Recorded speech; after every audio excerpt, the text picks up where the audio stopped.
Alright guys, so here we are. The phone that I did not like of these two phones, only because of the software, was ZTE told me, Jay Will, sit down, we got you covered. And yet, that is what they did. They updated it to Android Oreo 8.1.0. Now before you shake a leg at it and say, oh my gosh, Android Pie is out, ask yourself this question. How many flagship phones are on Android Pie? Thought so. Because the phone you're probably watching me on might be a flagship, but I guarantee you it's probably not on Android Pie. It's on 8.1.0 along with this phone right here.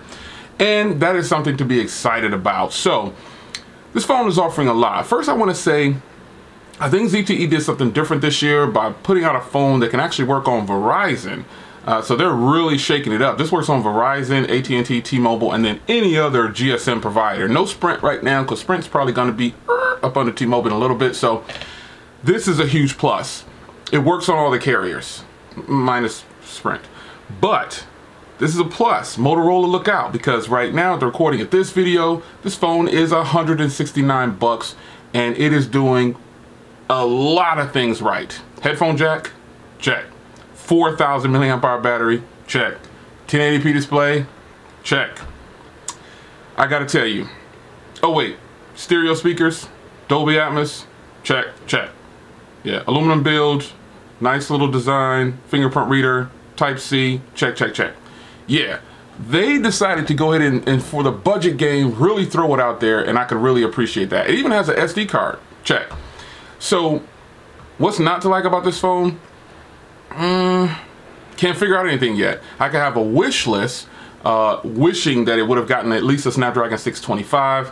That would have been really, that would have taken this phone over the top to me, because right now it has a Snapdragon 435, which is a really efficient processor for battery life. And battery life, well, it's awesome. How could you not have good battery life with a 4,000 milliamp hour battery inside of a phone that has 3 gigs of RAM and a Snapdragon 435 inside?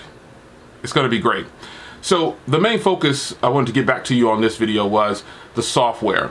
Now, the software on this phone is now up to par. Is it the speediest phone when going through day-to-day tasks? No. It has 3 gigs of RAM, so that's something to, to remember. It does have 32 gigs onboard storage, but the 3 gigs of RAM coupled with that processor, with Android Oreo, it really does it some justice. I'm not just saying that. I told you I really didn't like this phone. It had the other software on it, and I slammed it. I said, everything's good about it but the software. And here I am back again.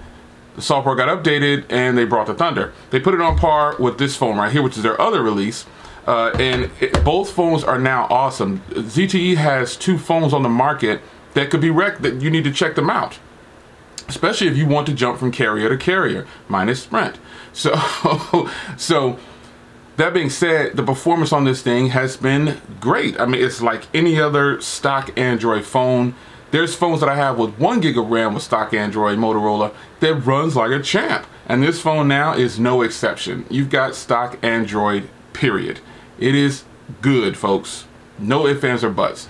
And there's not much more to say about that. I was told by some sources that they might have some camera updates in this phone. So we're going to take a look at the camera before we get out of here on this video. But I got to tell you folks, all jokes aside, this phone is offering a lot for the price tag. I mean, you think about that, $160. You've got stereo speakers, a headphone jack, Dolby Atmos, fingerprint reader, beautiful hardware. Just fantastic hardware. The hardware on this alone is good. You got the new aspect ratio. It's doing a lot. It's doing a whole bunch. So what more can we ask for $170?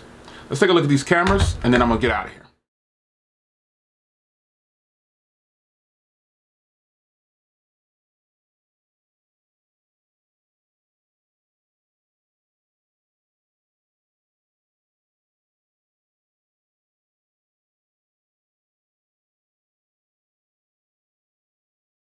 All right, guys, it's about 30 degrees outside. I still get this footage for you, man. Gotta get it. It's a beautiful day out. It's actually kind of gloomy, but it's beautiful outside. It's nice out here, man. I mean, it's 30 degrees, but still, it's nice. Let's go look at my signs, man.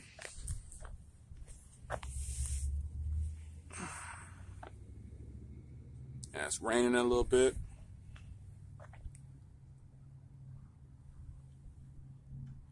Looking good, man. The bushes, extremely accurate. This is really good footage right here, man. So if they did do some upgrades to the camera, they did a good job. All the stuff that you're looking at right now looks exactly how it is on camera.